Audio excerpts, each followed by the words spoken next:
Namaste, Jai Bharat. Separatism or separatistic thoughts can be seen as is a set of mind. That's an attitude of mind of few people. If you talk about the Vedas, Upanishads and such knowledge tradition, one thing is very evident, that the Veda Upanishadic knowledge tradition speaks about an epistemology, an entire epistemology of coexistence of the multiple and plural, as the ancient wisdom of our ancestors had already understood the nature of nature as multiple and plural. So it's a coexistence of all those things which is put forward as the epistemology in the Veda Upanishadic knowledge tradition. One need not to go into the lengthy discussion of it. But then, at the same time, the separatistic attitude or separatist tendency doesn't fit in the Veda Upanishadic knowledge tradition. It's outside. It is there with certain attitudes and certain thinking. The point is simple. Suppose once you understand the nature as multiple and plural, fine. Then there are specificities, plenty of specificities in this nature. Now the question is, how do you look at these specificities? When you see each specificity as separate in itself, then the relationship between specificity 1 to specificity n should be one that of difference. But if you see the same specificities as variations of one ultimate principle, then they are not one different from the other, they are a variation of one principle, therefore they come to coexist. Otherwise, when you read the differences into multiple specificities, the relationship between these specificities shall be one that of contradiction and conflict. And when you see their variations, these contradictions and conflict cease to exist, it doesn't come into existence. The relationship between multiple specificities shall be one that of coexistence. And that's a basic understanding in the epistemology of coexistence of the Veda Upanishadic knowledge tradition, which has been amply demonstrated through all the writings. This is a problem. It's how you look at it. Now the narratives from Keezhzdi continues. I thought that's nothing serious much to talk about it, but then there are many YouTube videos coming from south, especially basing on Tamil Nadu. It appears to be the pronunciation in English would suggest that, which narrates and keeps glorifying Keezhzdi. There's no objection. You keep glorifying because no harm. But then what's the purpose of this repeatedly harping about one particular side, one particular Vedic side, and trying to project it as a non-Vedic side, trying to say that this is unique, trying to say that this is separate from all other settlements in Bharat. This, of course, this amounts to separatistic tendencies. That's a problem which I'm facing. Now you look at Keezhzdi or any other Vedic site. See, as the case is now today, let's understand that there are many unexcavated Vedic sites in the entire length and breadth of Bharat, even beyond, left unexcavated. Many known, many unknown. Now, among the excavated sites, we have roughly 3,700 plus such Vedic sites. As it is now, about 60% of these sites are in today's Gujarat because Saraswati was flowing that area, majority of Saraswati. Of course, there's Haryana, Rajasthan, all these places are included. That's a path through which this river was flowing. It doesn't mean that Bharat is such a nation where people used to come from all over the world to learn, with so many universities in Bharat, about 7 lakhs. So do you think a movement from Kanyakumari to Kutch is that impossible? People used to come and go. If you take this title Saraswat, Now, you don't conclude and jump into Brahmanical hegemony. The Saraswat title is present all over the world. There are Brahmins among the Saraswats and also non-Brahmins among the Saraswats. Saraswat simply indicates, for a common sense, someone who is connected to Saraswati. There are Saraswats all over Bharat, everywhere. South also, east also, west also, north also. The numbers are less. That explicitly suggests the movement from Saraswati Valley to all other places. You don't think that Saraswati settlement people did not know about Kanyakumari, did not have interacted with Kanyakumari, don't treat Tamil Nadu as in isolation. These are the mistakes what the narrative makers are doing. I don't know who is supporting them.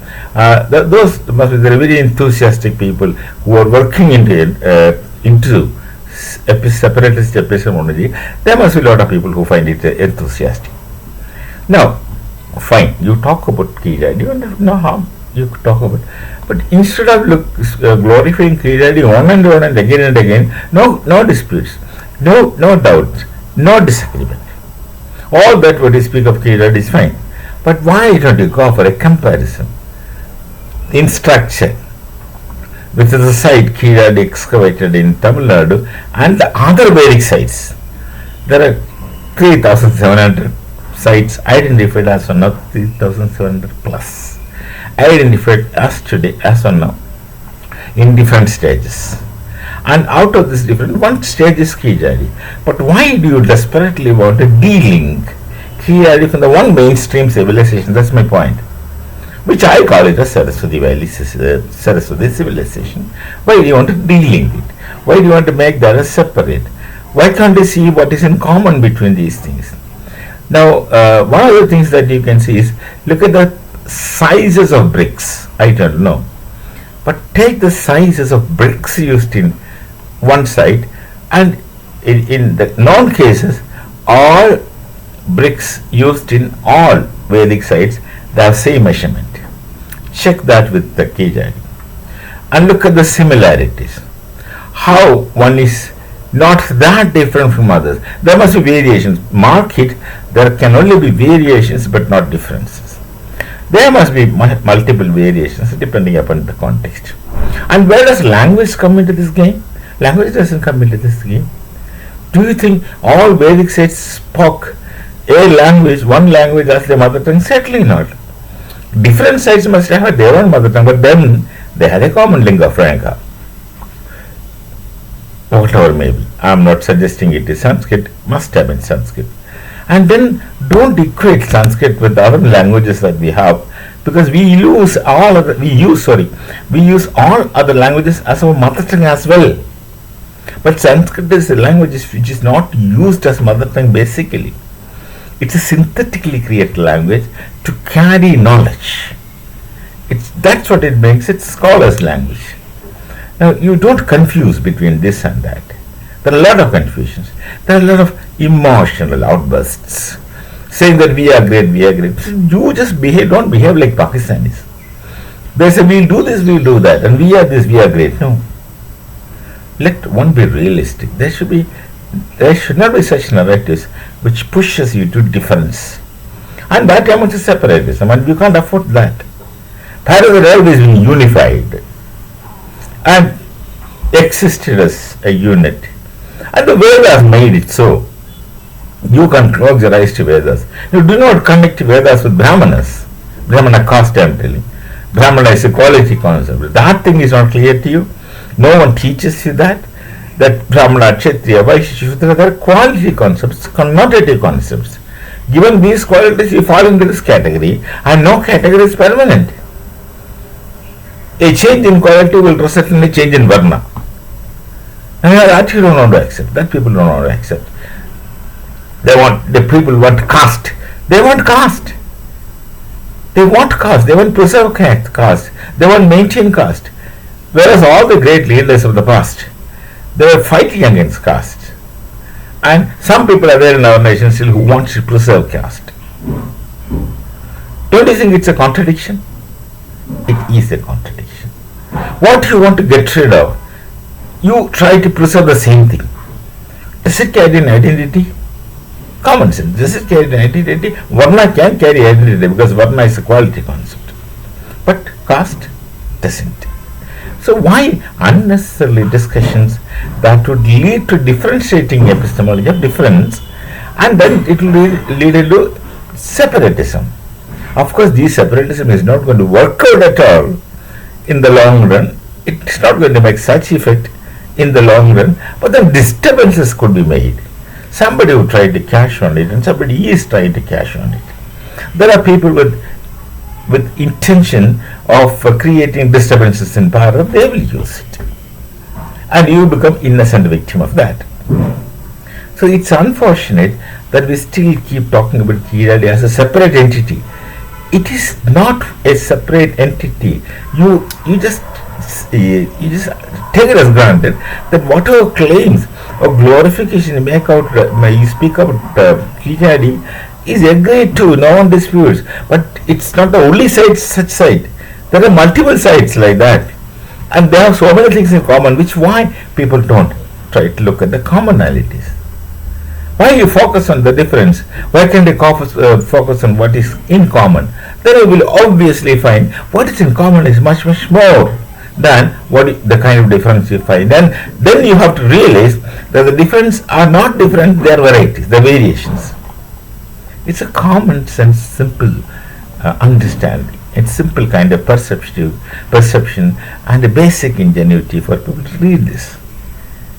They are not differences, they are varieties, variations. And that's the case with all the settlements in Bharat and outside Bharat. We do not know how many settlements must be under the ocean. Indian Ocean, for example. The area between Kanyakumari and Australia, which the Europeans call as Lemuria, which we call as Jambudvipa. We do not know. There could be settlements all over the place.